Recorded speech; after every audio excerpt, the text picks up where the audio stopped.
posibilidad de conocer todos los puntos de vista. Entonces, pues si quieres, seguimos, aunque sea el tiempo que logremos. Ok, perfecto. Perdón, pero... Que ya termino, sí, voy a intentar acelerar un poquito más. Bueno, lo que les estaba comentando, esto es lo que, como se ve un campo de explotación de gas shale. Cada caminito lleva un pozo. Obviamente, pues los impactos que podemos intuir son enormes, ¿no? Para la agricultura, la ganadería, la población de la zona, todo esto es ocupado por la explotación del shale gas, ya no está siendo usado para otros temas.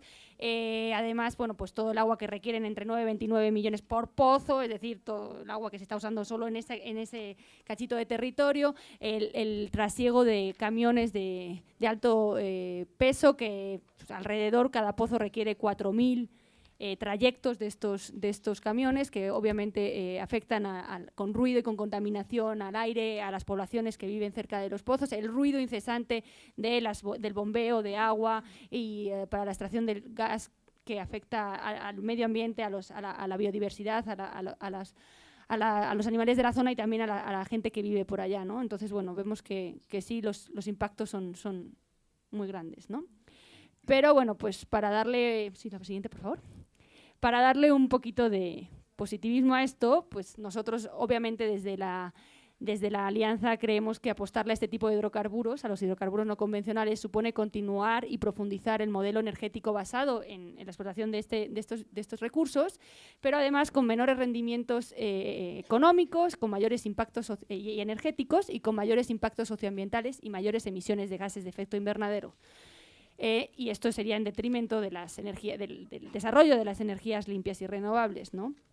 Porque pues si estamos invirtiendo esfuerzos y recursos al desarrollo de estos proyectos tan caros, obviamente no son esfuerzos y recursos que no van a estar siendo aplicados al desarrollo y a la ampliación de las renovables.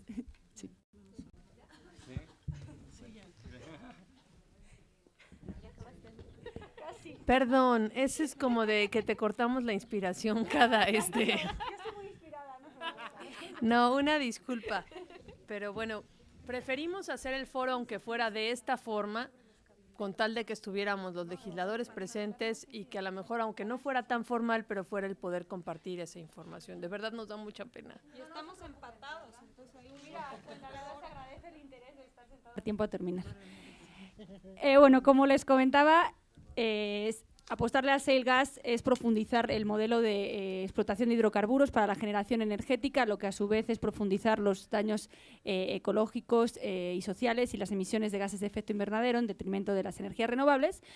Como ya comentó Jorge, bueno, lo voy a repetir, pero para que quede bien claro, pero en México el sector energético genera el 67.3% de las emisiones de gases de efecto invernadero nacionales, y si se continúa en esta línea y se explota el shale gas y los otros hidrocarburos no convencionales, obviamente México no podrá cumplir con sus compromisos para la mitigación del cambio climático. En este sentido, la Ley General de Cambio Climático, creada en 2012, establece la obligación de reducir en 20% las emisiones en 2030 y en 50% en 2050. Pero como queremos dar un poco un canto a la esperanza, desde la Alianza tenemos algunas alternativas que pues, son viables para no tener que explotar el shale gas, aparte de las otras tantas que ya comentó Jorge y que también son viables y que también habría que empezar a implementar en el marco de la reforma energética y la reforma hacendaria. Bueno, en primer lugar, por favor, pasa. Sí, ya. Sería reducir la quema y venteo de gas natural a la atmósfera. En 2012, el gas quemado y venteado por Pemex supuso el 11.7% de las importaciones de gas de ese año. Es decir, uno de los grandes argumentos es que se necesita explotar el shale gas para tener gas natural para disminuir las importaciones. Pues ahí tendríamos un modo, además, con grandes beneficios para el medio ambiente y para reducir las emisiones de gases de efecto invernadero, ¿no? Que sería reducir la quema y venteo de gas. Por otro lado, sería aprovechar la capacidad hidroeléctrica instalada para la generación de electricidad. Actualmente existe una capacidad instalada del 21.7% de la capacidad total, mientras que la generación mediante la energía mediante las hidroeléctricas es únicamente del 11.8%. es decir, hay mayor capacidad de la que se está utilizando para generar energía. Y por último, promover una mayor, como ya comentaba Jorge, promover una mayor participación de las fuentes de energías limpias y renovables en la matriz energética. México tiene el potencial competitivo de desarrollar 17 gigawatts de renovables en 2018, pero lo que equivaldría al 29% de la capacidad instalada actual, o total, perdón, de ese año. Y si se reorientara el diseño presupuestal y se aumentara el apoyo a las renovables en 30.000 millones de pesos, que si recordamos son los mismos recursos que Pemex va a invertir de 2012 a 2016 solo para ver si hay reservas comercialmente explotables de gas shale, es decir, solo para ver si hay reservas, no para explotar el gas shale, no para generar energía, se estarían invirtiendo lo mismo que sería necesario para escalar a los 28 gigawatts en 2018, lo que supone el 35% de la capacidad, supondría el 35% de la capacidad instalada. Bueno, pues sí, pues ya la siguiente, solamente darle las gracias de nuevo por escucharme. Por escucharnos, comentarles que está aquí mi compañera también Claudia Campero, ella es la especialista más en temas de medio ambiente, por lo tanto, si hay preguntas y respuestas podremos contestarlas las dos. Y ahí, bueno, pues hay más información sobre la alianza para que nos sigan en Facebook, en Twitter, a través de la página, hay investigaciones que estamos realizando, están los documentos allá, donde pueden profundizar más sobre la información que hemos presentado hoy. Y gracias. Pues excelente, muchísimas gracias.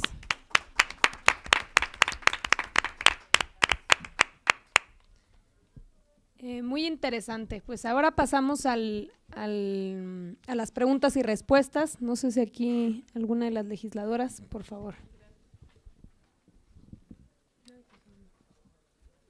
Pues muy buenas tardes. Mi nombre es Rocío Abreu, yo soy diputada por Campeche. Nosotros tenemos asentada la actividad económica de petróleos mexicanos en la región. Y hay temas que coincidimos y hay temas en que difiero. El tema de la explotación del crudo, de la explotación del gas natural, pues viene también en una atención a la necesidad que hoy tenemos para surtir al país. Cuando hablamos del tema de aguas someras, pues entendemos que el petróleo en el aguas someras ha sido parte del motor que ha fomentado petróleos mexicanos, pero no solo podríamos delimitar el tema a un tema de petróleos mexicanos, tendríamos que hablar de los ingresos que representan para este país y que eso se ven reflejados en programas sociales, en carreteras, en apoyos. O sea, el 30% de la economía de ese país es aportado por petróleos mexicanos y tenemos una curva que va cayendo en la producción petrolera, o sea, en una forma sumamente preocupante, porque además nuestras reservas van a 10 años probadas y de ahí entraríamos al tema de la exploración y la explotación en aguas profundas, ¿no? Entendemos el tema de los costos en lo que significa la perforación en un pozo en tierra, que estamos hablando de unos promedios de unos 10 millones de dólares. Los pozos en aguas someras oscilan y varían, puede ser desde 50 a 80 millones de dólares, y un pozo en aguas profundas significan 200 millones de dólares en promedio. Y sí es cierto, el riesgo es muy grande, pero no somos el único país, y si no fuera así, pues todas las economías están migrando hacia esa situación. Y eso no tiene que ver solo sobre un tema de energía, tiene que ver sobre un tema económico. ¿Cómo vamos a generar nosotros el ingreso para este país para poder suplir los huecos en las economías que hoy se ven disminuidas en relación a lo que significan las rentas petroleras para México? Segundo, se escucha muy fácil decir podemos suplir, pero al final de cuentas hoy en día no ha habido un gobierno que haya podido suplir la falta de producción en materia de gasolina, que importamos un 30%, estamos importando un 50% en gas, que significa producción y empleos. Entonces no es un tema que podamos dejar que en ciertos años madure para ver si tenemos la producción para poder generar en materias como es la industria acerera, la industria automotriz, las industrias que generan y que son motor económico en este país. Entonces, realmente sí es preocupante, vamos de la mano con una política ambiental, pero también nos tenemos que preocupar por lo fundamental, que es darle recursos a este México, es darle recursos a nuestra ciudadanía que necesita. Tenemos una población que vive en pobreza y en miseria, que es lo que nos apremia a sacarlos adelante. Entonces también tenemos que ver dentro de los programas y dentro de las propuestas, cuáles nos garantizan poder validar la cuestión económica del país. Y segundo, pues cuando hablan sobre el sistema de fracturación del gas shale, pues es un sistema que están utilizando en todos lados. Realmente nadie tiene un sistema distinto. México no lo tiene. Por eso estamos en el tenor de tener que entrar en contratos de participación para poder entrar a la cuestión de poder ser autosuficientes en materia de gas. Esto va aunado a un tema que a mí me preocupa cada día más. O sea, en el momento que nos vamos cada día más dependientes de las economías internacionales, pues nuestra economía está en alfileres. Entonces, sí es un proceso que no solo tiene que ver con el ramo en materia ecológica, y me gustaría si pudieran ustedes apoyarnos para tener opciones en este sentido, ¿no? Y no dejando a un lado la maduración de que hoy en día el país sigue caminando y no podemos detener a la proyección de generar nuevas energías que nos van a dar rendimientos a un largo plazo, porque no solo es el tema del eólico, o sea, se ha intentado por parte del gobierno y tenemos conflictos en cuestiones de la tierra. Entonces, hay una cuestión que tendríamos que revisar cada uno de los aspectos para poder checar por qué los proyectos no han funcionado, cuáles son las trabas que tenemos en los mismos, en esa forma irnos acompañando uno con otro, pero sí ser realistas de la situación que estamos viviendo en este país. Gracias. ¿Alguien más? ¿Alguna pregunta? Muchas gracias. Lo mío es pregunta y un poco también un comentario. Comentar que por parte de la Comisión de Desarrollo Sustentable realizamos, de hecho, hace unos meses, un mes aproximadamente, un foro específicamente para ver los efectos del gas shale, a donde tuvimos también como invitada a Aroa, y pues evidentemente, y también a Claudia, me da mucho gusto darle la bienvenida nuevamente a las dos. Agradezco también mucho, la verdad, la participación de los miembros de Globe, del interés también de quien preside Globe, en este caso de Maritza, por también traer este mismo tema a este foro. Creo que es de mucha importancia y valía mucho la pena también que se discutiera desde la plataforma que nos da Globe y desde el nombre que nos presta Globe también para poder hacer nuestro trabajo legislativo. En el dicho foro igual estuvieron participando muchas de las diputadas, que también me gustaría reconocer ahorita, particularmente a Luisa María, que también estuvo presente en el mismo foro, a Erika Funes, que no está en este momento, pero cuya asesora también vi por allá, igual que a Iracema, a Claudilena Águila y a Tania Morgan, que también aquí está su asesor y que también estuvo participando ahí. Comentarles también que nosotros, a partir de ese mismo foro, intenté yo buscar a un representante de la Embajada del Reino Unido. Encontré a Ricol Shackleton, que tuvimos una plática también hace unas semanas. En el caso de Inglaterra, me parece que el fracking se implementó hace ya algunos años. Sin embargo, ha generado pues mucha controversia desde hace 3 años para acá. Ya han estado discutiendo el volver a prohibir la implementación del fracking debido también a las consecuencias que ellos empezaron a notar, que fueron consecuencias pues bueno, de tipo social, como las que ya he enumerado también Aurora, y también ellos mismos comentaban sobre sismos o terremotos que estaban siendo generados por el fracking y por las explosiones o por las detonaciones que estaban generando por debajo de la tierra, que son sismos muy pequeños, de algo que prácticamente en el Distrito Federal ni siquiera voltearíamos a notar, como del 0.08 grados o algo así, muy pequeño en realidad, pero que de una manera u otra vienen también a sumar a la preocupación que está generando esto en amplios sectores de la sociedad y en algunos sectores también de la política. Yo creo que también es muy importante que pudiéramos ahondar en el tema de la rentabilidad, porque más allá de del medio ambiente y del daño medioambiental que va a generar, del daño social que potencialmente puede generar, pues también analizar la pertinencia de verlo desde una perspectiva de rentabilidad, ¿no? En términos de riesgo y oportunidad que representa el gas shale. René, Comentarles también perdón que… por interrumpirte, es de 3 minutos la muy bien. votación. Entonces, si queremos… Bueno, ahorita regreso para seguir mi sermón, ¿va? Y no fuimos requeridos, muy bien. Que en Colorado, no sé si esto es real, pero me estuve escuchando que en Colorado hace poco también, como parte de la situación medioambiental que se vivió de Ingrid y Manuel, en Colorado hubieron inundaciones que sí se llegaron a contaminar con estas tinas donde mantienen los depósitos de todos estos químicos, y que en Colorado estuvieron enfrentando no solamente inundaciones, como el caso mexicano, sino también inundaciones que ya tenían tóxicos y que tenían toda una serie de químicos, de los 750 químicos que ustedes hablan. Entonces, me gustaría, pues, sobre todo, también, ya estando un poco más familiarizado con este tema, que pudiéramos ahondar realmente con el tema de la rentabilidad, porque si se calcula que 80% de los pozos que tenemos en el país tienen una inviabilidad económica, ya sea por la profundidad o porque no cuentan con el gas suficiente o en ese espacio, pues evidentemente estaríamos vulnerando también la seguridad de nuestros ciudadanos por un proyecto que no necesariamente tiene una viabilidad económica. Y creo que finalmente la transición a una energía renovable pues no necesariamente tendría que pasar por este tipo de hidrocarburos. Creo que podríamos brincar directamente a explotar el potencial económico y el potencial en términos de energías renovables que ya tenemos, como lo comentó nuestro compañero Villarreal, sobre la energía eólica, la solar o los demás tipos de energía, ¿no? Pero agradezco mucho de verdad a Maritza. Vamos a votar si quieren. Ya y de se verdad, imaginarán muchas por gracias qué y vivimos reconocimiento. estresados los legisladores, porque eso de estar yendo de un lado para otro es como y eso sí, hacemos buen ejercicio más las mujeres con los tacones de córrele, ve a la cámara, regresa. Bueno, ahí Pero venimos. bueno, en un momentito estamos aquí. Restablecer aquí, entonces, bueno, seguimos, le damos la palabra, como estaba participando aquí, al nuestro compañero Fujiwara. Adelante.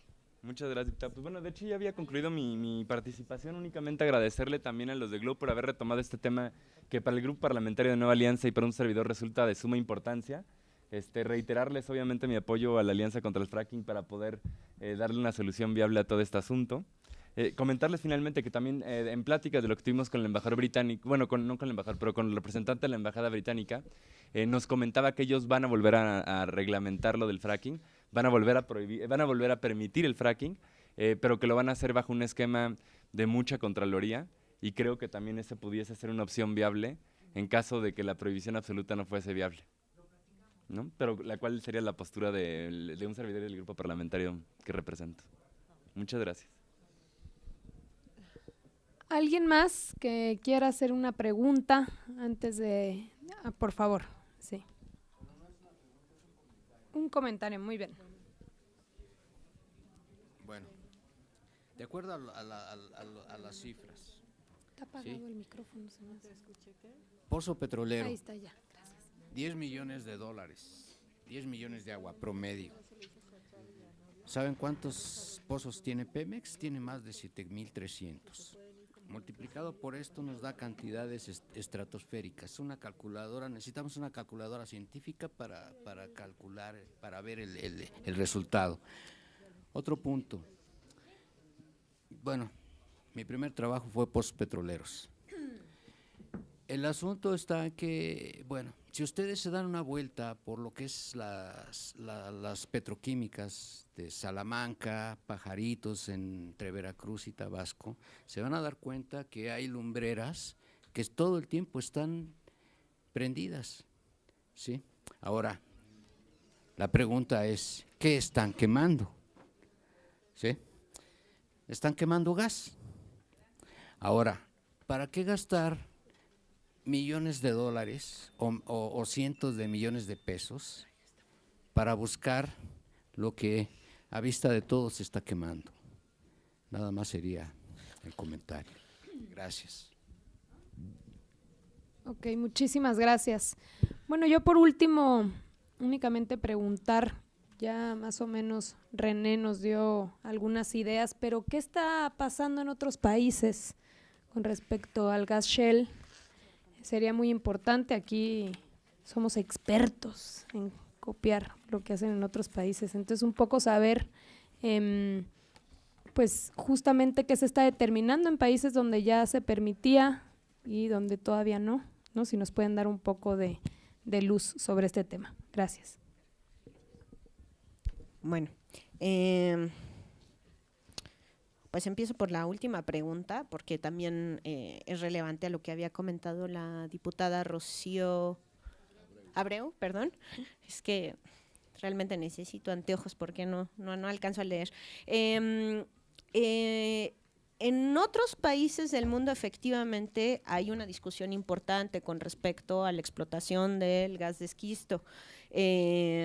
esta discusión es pues bastante fuerte en muchas zonas, ¿no? Ya lo comentaba el diputado Fujiwara acerca de lo que está pasando en la Gran Bretaña. En la Gran Bretaña hay una discusión ardiente al respecto, muy fuerte. Hubo una moratoria, la discusión de si moratoria, no, regulación y demás, pues está en ese proceso. Hay fuerte activismo en contra de la realización de esta práctica. En el caso de Francia y de Bulgaria ya hay una prohibición a esta práctica, ¿no? Francia y Bulgaria ya dijeron no vamos a permitir esta práctica en nuestro territorio, y Francia de hecho lo acaba de rectificar, de decirlo públicamente en esta semana, nuevamente reafirmar que mantiene la prohibición. En otros países ha habido estas cuestiones de las moratorias, en Rumania, en Sudáfrica, también en España. Bueno, en España la discusión es a nivel las comunidades autónomas, ¿no? Donde Cantabria y La Rioja ya prohibieron la fractura, ¿no? Aunque el gobierno central le está promoviendo. Entonces, me parece muy importante afirmar, por ejemplo, que en Argentina también hay prohibiciones de algunas regiones. Entonces, aunque los dos ejemplos más importantes de nivel país son de Francia y Bulgaria, también a nivel gobiernos locales se están empujando estas, ya sean moratorias o prohibiciones. Las diferencias entre ¿Perdón? Ok, esa pregunta ahora la va a atender Aroa, pero bueno, me parece importante que sí tengamos presente que no es que todo mundo ya está brincando a decir adelante con la explotación de este recurso, no es cierto. En muchos sitios hay una discusión muy acalorada al respecto de los riesgos que representan y los problemas que nos trae. Mencionó también el conflicto por los proyectos eólicos. Efectivamente, pues hay unos conflictos muy serios en esas regiones de Oaxaca por lo que ha representado pues una imposición, ¿no?, a el manejo de su territorio, y desde nuestra perspectiva siempre todos los proyectos de desarrollo tienen que ser con pleno derecho a los respetos humanos y además con la aprobación de las comunidades. Entonces no estamos de ninguna manera sugiriendo que esto no sea el caso con las renovables, pero me parece importante destacar que ya que comentó que sí ha habido conflictos por los eólicos, nada más imaginemos qué nivel de conflictos podríamos tener de un desarrollo generalizado del fracking a nivel territorial en estas regiones, porque es un uso muy intensivo del territorio. Esto hay que recalcarlo mucho porque el pozo aislado a nadie le interesa. Es el desarrollo intensivo del territorio, es esta cantidad de cientos de pozos en una región que tienen consecuencias también en cuanto a los costos que mencionaba. Cuando hablamos de los, bueno, pues lo que nos da de ingreso económico los hidrocarburos, hay que considerar también las externalidades. Entonces, ¿qué va a pasar cuando no tengamos agua para las ciudades en Tampico? ¿Qué va a pasar cuando no tengamos agua para Saltillo, para Monterrey? ¿Desde dónde la vamos a tener que traer? ¿A qué costos energéticos vamos a tener que recurrir para bombear el agua y llevarla a estas ciudades? ¿Qué costos nos va a representar para nuestro sistema de salud? Empezar a tener problemas muy fuertes de cáncer, de alergias, de diferentes problemas que nos causan estos tóxicos. ¿Qué vamos a hacer cuando las personas que se dedican a la ganadería, que se dedican a la pesca, que se dedican a otros usos del suelo, ya no puedan utilizar su terreno, su territorio para esto por la contaminación generada del fracking? Entonces sí me parece muy importante, ¿no?, atender esta cuestión del problema de ingresos que tenemos como país. De ninguna manera lo queremos simplificar, ¿no?, pero hay que ver también cuáles son los costos de las consecuencias del uso de estas tecnologías. Sí, bueno, pues sí, voy a profundizar un poquito más en la parte de ingresos, que creo que además es un tema central. No, y central, ¿no?, en la cuestión petrolera. Obviamente, si el país, o sea, las finanzas públicas dependen en 33% de los recursos de la explotación del petróleo, ¿no? Y creo que además es central porque es muy coyuntural, porque ahora no solo se está discutiendo la reforma energética, se está discutiendo la reforma hacendaria. Y ahí es donde debería ponerse en marcha los mecanismos para despetrolizar las finanzas públicas, porque no únicamente tiene un efecto sobre el medio ambiente, también es muy peligroso para las propias finanzas públicas. ¿Qué pasa? Como pasó en 2009, cuando cae el precio del petróleo, cuando el petróleo financia el 33% del gasto público, ¿no? Pues que ahí te las ves, ¿no?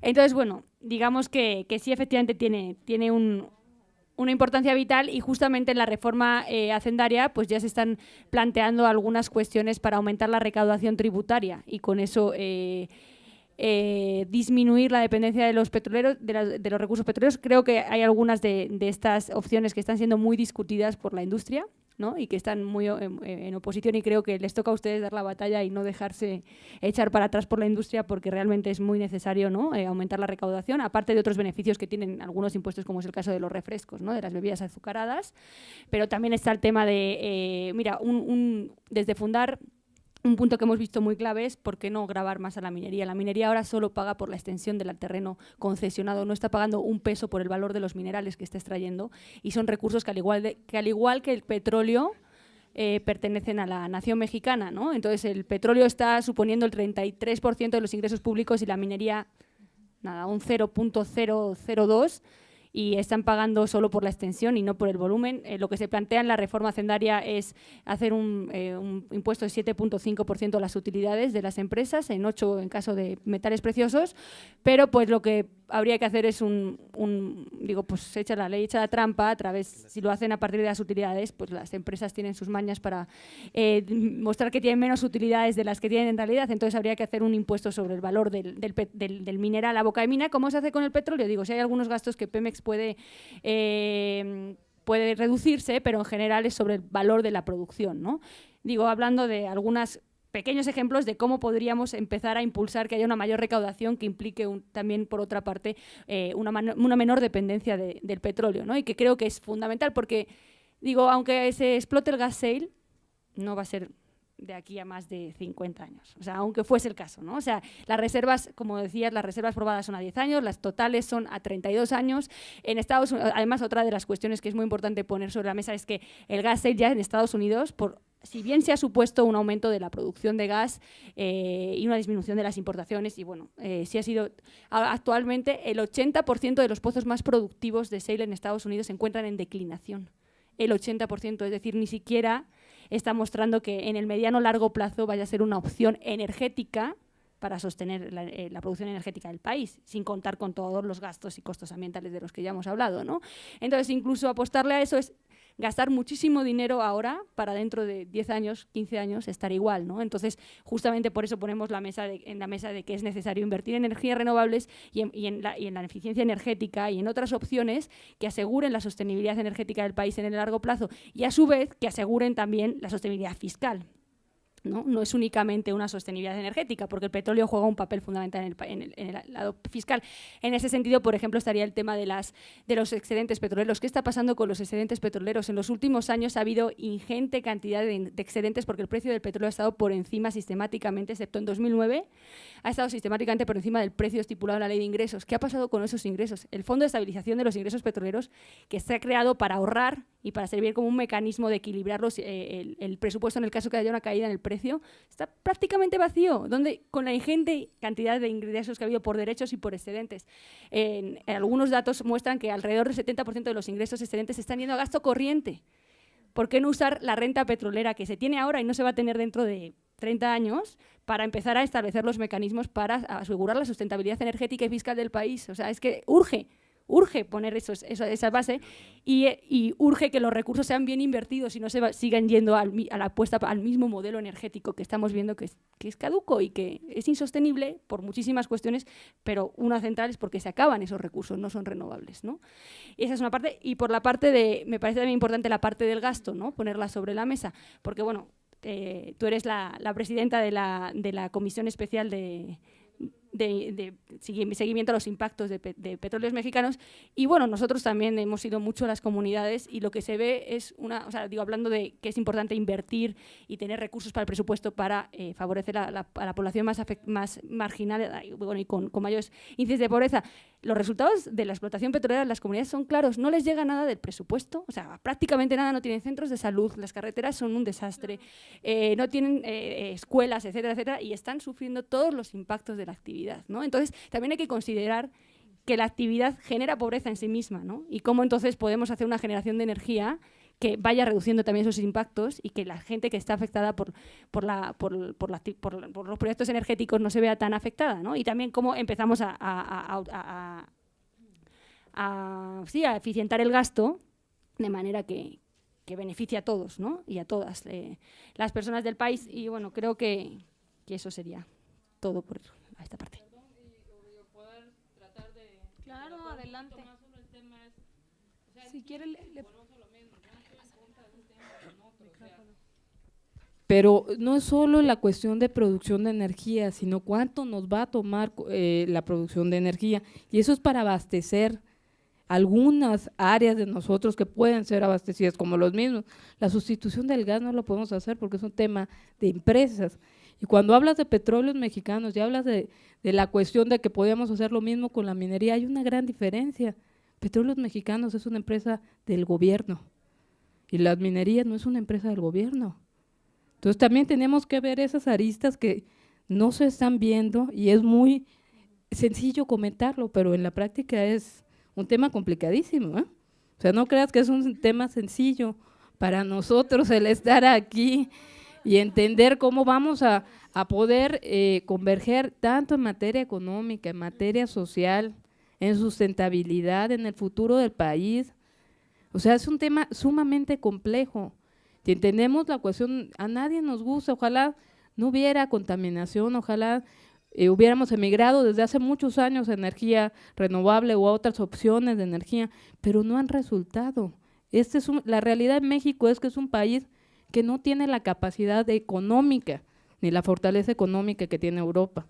O sea, no vamos a comparar las economías, porque además lo sabemos que es una realidad. Nosotros estamos viviendo situaciones complejas que hoy en día tenemos que darle solución. Y no es, me encantaría que pudiera haber progresado los proyectos en Oaxaca, energía eólica, y también en Baja California, pero no fueron, no progresaron, y no progresaron por el tema de la tenencia de la tierra. Entonces estamos viendo que aunque querramos, no están dadas las condiciones para poder hacerlo.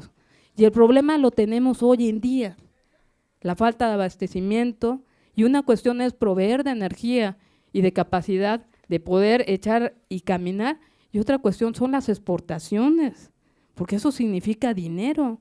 Entonces, ¿cómo vamos a sustituir las exportaciones que significan ingresos para el país en la generación de energía? Entonces, sí, yo creo que de verdad tenemos que atender todas las aristas en este sentido, pero no podemos perder de vista la situación actual del país. Y no solo hablo del tema del gas shale, sino hablo del tema de la extracción de pozos petroleros.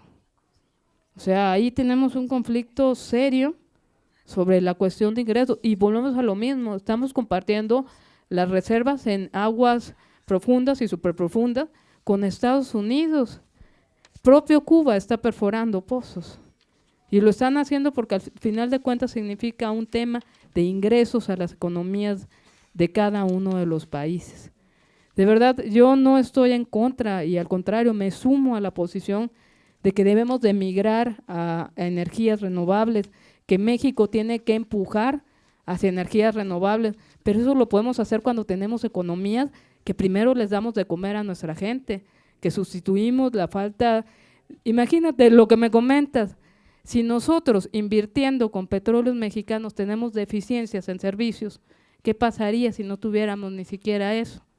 Y te lo digo porque precisamente como tú lo comentas, como presidenta de la comisión, yo veo las afectaciones en los municipios y en los estados, y muestra de eso es mi estado, la flota pesquera ha sido desplazada de las áreas de pesca, y logramos un fideicomiso pesquero de 300 millones de pesos para el sector pesquero, pero es un tema que yo puedo trabajar con Pemex por ser una paraestatal, por tener el recurso y poder suplir el área de afectaciones. Lo mismo tenemos fideicomisos en la península de Atasta, y así te podría hablar de cada uno de ellos, pero sí, de verdad, no crean que lo digo con la intención de ponernos de una acera o del otro, sino al contrario, con la intención de decirles, ese es un caso sumamente delicado, serio, preocupante, y además cada día los ingresos para poder invertir en materia petrolera se nos van disminuyendo porque la producción va decayendo.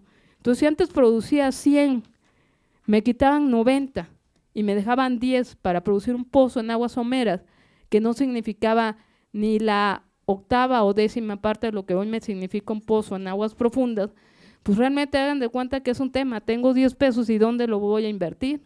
Si lo invierto en aguas profundas y yo juego la apuesta sola y la pierdo, pues simplemente me quedo sin nada. Entonces sí estamos tratando de ver cómo todas las voces, cómo representamos el sentir, lo más importante, ciudadano, pero sobre todo cómo ayudamos al país en un tema de ingresos que es fundamental para poder sacar adelante a México, ¿no? Por favor, Jorge, un comentario así express, luego les damos la palabra para poder concluir con este. Muchísimas gracias, diputada. Súper rápido. Creo que todas y todos coincidimos en que se necesitan tomar las acciones y las medidas para transitar hacia ese nuevo modelo. Y nada más recalcar que el marco de la reforma energética les ofrece a ustedes, porque ya está en las manos de las y los diputados, el poder tomar las decisiones adecuadas para incorporar los componentes del paquete verde o de un paquete que nos lleve hacia un modelo energético mucho más sustentable. Estamos de acuerdo en que en este momento las condiciones no las permiten en un alcance mucho mayor, pero con las reformas necesarias podemos avanzar en eso. 3 comentarios súper breves más. En impactos sociales ya se está atendiendo de forma profunda, de forma integral, el tema de los impactos sociales del desarrollo de las renovables. Con mucho gusto, diputada, para no entrar en detalles, le puedo hacer llegar cuáles son las diversas estrategias que se están tomando desde las organizaciones de la sociedad civil, los gobiernos estatales y el gobierno federal, porque los 3 además ya están coordinados en atender el tema, se están construyendo los protocolos en el marco del marco de derechos humanos, valga la expresión, pero ya hay toda una estrategia que pretende justamente evitar, prevenir, pero también resolver lo existente, ¿no? Para que no solamente exista el tema de Mareña, sino ahora con Juchitán, y exigió que en la nueva planta, que también al parecer hay problemas existentes, pero ya se está atendiendo. El segundo punto es, las renovables en este momento, aún sin reforma energética, ya son, los costos nivelados de la generación de renovables son competitivos frente a gas. En el 2012, en este momento ya se están acercando de forma importante hacia el costo nivelado que tiene la generación de ciclos combinados, que es la principal apuesta de CFE. El que está más o menos disparado son solar fotovoltaicos, pero ya empieza a acercarse. Para el 2020, el comportamiento del mercado prevé que ya el solar fotovoltaico va a estar muchísimo más cerca del costo nivelado de generación en ciclo combinado, pero ya tecnologías como la eólica van a ser incluso más baratas que ciclo combinado. Pero eso es el comportamiento, digamos, del mercado, o son lo que los números nos están indicando, que ya son competitivas frente a gas. Nada más para abonar a que realmente las renovables en este momento, si se decide desarrollar una estrategia ambiciosa que incorpore, cuyo componente en la reforma energética las facilite, estamos en las mejores condiciones para poder no solamente alcanzar el 35% de generación para el 2020, sino cumplir la meta de la misma la ERSTE, que para el 2050 ya la mitad de la generación de energía va a ser renovable. Sí, porque creo que tenía 3 componentes. No, me estoy refiriendo, podemos alcanzarlo de forma mucho más pronta, solamente me estoy refiriendo a los objetivos de la ley de la ERSTE, que dice el 35% de generación para el 2020, para el 2030 creo que es no recuerdo ahorita el dato, creo que es 40, y para el 2050 pone como objetivo que el 50% de toda la generación en el mix debe de ser energía renovable. Ese 50% estoy plenamente seguro que se podrá alcanzar con los pasos decididos en el 2030. Y habrá que empezar a modelar eso. Y finalmente, frente a las opciones de gas shale, el gas tiene un sistema de generación de energía totalmente descentralizado. Totalmente descentralizado. Son pequeños pozos en donde además tienes que desahogar el recurso. Y justo retomando el comentario de la diputada alcalde, que copiamos, somos muy dados a copiar, pero copiamos lo que además no debe de copiarse. Entonces, el sistema descentralizado de gas shale, pues no es un sistema que debe copiarse. Ese sistema descentralizado que justamente ha generado tanto obstáculo para el desarrollo de las renovables en el país, porque la tendencia del monopolio es justamente conservar su propio monopolio, ese es justamente el esquema descentralizado que debemos imponer o que debemos desarrollar para aumentar el potencial de la energía renovable. Les hago llegar con mucho gusto todos los documentos referidos. Muchas gracias. Muchísimas gracias. Bueno, por último, para concluir, por favor, la compañera Aroa, ¿tienes, sí, algún comentario? Ok. Sí, bueno, solo en relación al comentario de que bueno, es una empresa paraestatal frente a empresas privadas, pues sí, obviamente, pero pues el Estado puede regular al sector privado, debe regular al sector privado, ¿no? Entonces, digo, México es uno de los países, creo que es el país que más desregulado tiene el sector minero y que no cobra, creo que es el único país del mundo que no cobra regalías por el valor de la producción de los minerales. Por poner un caso, Ecuador está cobrando una regalía de 51% al valor de la producción, o sea, y las mineras siguen llegando al país y siguen explotando el mineral porque el mineral está allí y no está en otro lugar, ¿no? Entonces, el Estado tiene una capacidad para negociar y para establecer ciertas reglas del juego al sector privado, ¿no? Más allá de si es una paraestatal o no. En ese sentido, también es importante señalar que otro de los vacíos grandes de recaudación que hay es la elusión y la evasión fiscal de las empresas, de las grandes empresas, ¿no? México, teniendo un ISR, un porcentaje de ISR que es parecido al de otros países como de la OCDE y de América Latina, es uno de los países que menos recaudación tributaria tiene y justamente es por la evasión y la ilusión del ISR, no porque la tasa esté mal, ¿no? Entonces también habría que combatir esta mala práctica y que el Estado realmente juegue un papel central en cobrarle a las empresas lo que tienen que pagar, ¿no? En justicia fiscal. Sí, yo sé que están en ello, yo sé que están en ello, pero pues, yo sé que también hay muchas presiones, pero me refiero que no hay que olvidar que pues a eso hay que ir, ¿no? Eso por la parte de las empresas privadas. Y bueno, no es que pues no señalar más, es que realmente, digo, México no es un país sin recursos, México tiene muchos recursos y el petróleo está dando una cantidad de recursos increíbles. Y con los excedentes petroleros, digo, digo, sí, ha sido muchos años, pero digo, solo en el año 2010 fueron 64.000 millones de pesos extra, ¿no?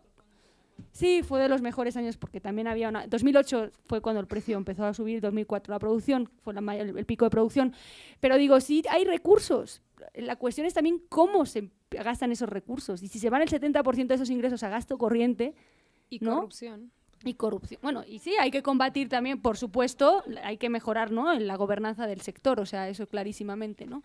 Entonces creo que sí hay opciones, la cuestión es empezar a implementar las medidas necesarias para caminar hacia ellas. Pues muchísimas gracias, de verdad agradecemos que se pueda plantear esto, ponerlo sobre la mesa. Continuamos.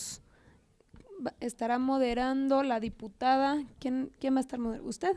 Ah, perfectísimo. Entonces le damos la palabra para poder continuar y finalizar el foro. Muchísimas gracias a las compañeras que nos compartieron toda esta información. Pues buenas tardes. Muchísimas gracias a quienes han participado en este importante tema en esta mañana y pasamos pues ahora a otra mesa de este foro de sustentabilidad, eje fundamental de la reforma energética. En esta mesa número 3 se tratará el tema hacia una política energética sustentable, mejor movilidad, menos emisiones. Vamos pues a presentar a nuestra ponente, Xtabay Padilla. Xtabay Padilla es licenciada en Relaciones Internacionales por la Universidad Nacional Autónoma de México y se integró al equipo del Instituto de Políticas para el Transporte y el Desarrollo en México en 2010. Desde su formación académica se ha preocupado por temas ambientales con una visión multidisciplinaria. Ha participado en programas ambientales coordinados por el Gobierno de la Ciudad de México y la Semarnat. También ha cursado diplomados en Economía y Política Ambiental y Ecología Política, ambos en la Universidad Nacional Autónoma de México.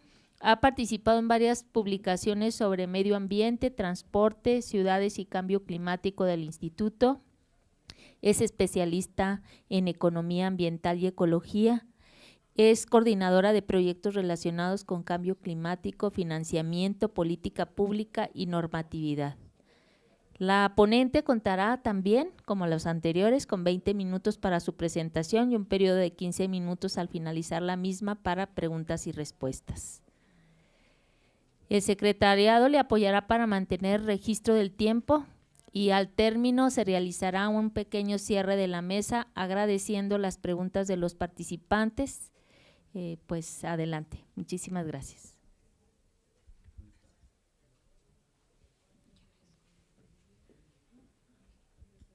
Hola, muy buenas tardes.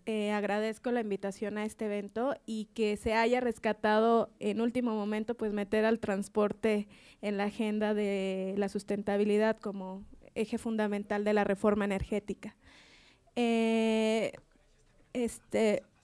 ¿Por qué es importante la movilidad y por qué se va a hablar de esto, no? Bueno, en México la tasa de motorización es del 6.3%.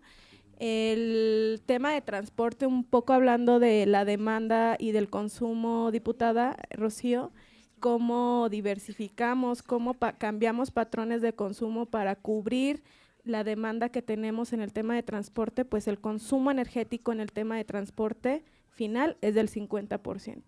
Y que la reforma actual no contemple medidas de reducción de la demanda en el transporte es un problema fundamental porque no estamos viendo más allá de cómo satisfacemos la demanda en este sector, que tiene un crecimiento anual de 3.6% y que va a consumir a largo plazo mayor consumo de gasolinas y también de cualquier combustible que se esté utilizando para satisfacer en la demanda.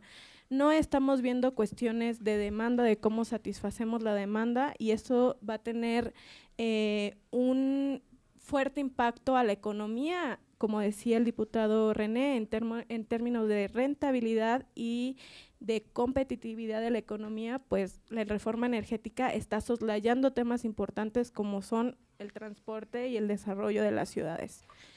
En el 2030 se pronostica que habrá 70 millones de vehículos en circulación y la tasa de crecimiento es mayor a la tasa de natalidad que existe actualmente, que es del 1.3%, ¿no? Entonces, es un tema importante que va muy relacionado no solamente con la reforma energética, sino vinculado a la reforma fiscal y al presupuesto de egresos de la Federación. La que sigue, por favor.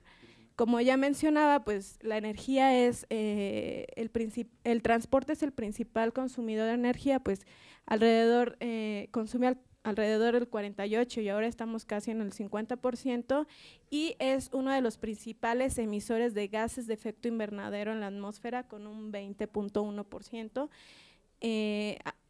Y se convertirá en uno de los principales emisores en los próximos años, a corto plazo. Pero no solamente eso, sino en términos de cambio climático hay un fuerte impacto. En términos de contaminación ambiental, que son incorporar las externalidades que tiene el transporte a las políticas, no solamente energéticas, sino fiscal y presupuestal, pues interviene, tiene un fuerte impacto en muertes, casi 15,000 muertes relacionadas con la mala calidad del aire solamente en la zona metropolitana, pero se tienen números más alarmantes sobre eso, por favor. En accidentes de tránsito es una de las principales muertes, es decir, principales causas de muertes, perdón, casi 24,000 personas mueren a causa de accidentes viales y 40,000 padecen alguna consecuencia negativa. O sea, el presupuesto que se tiene que atender para este tipo de muertes en salud ya es alto per se. Otra de las causas o externalidades es el tiempo promedio diario invertido en transportarse.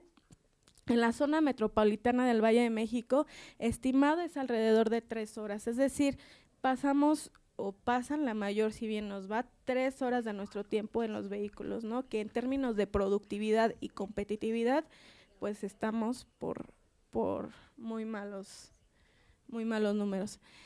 En conjunto, en un estudio que hizo el instituto, calculamos en términos de cuánto afectaría al Producto Interno Bruto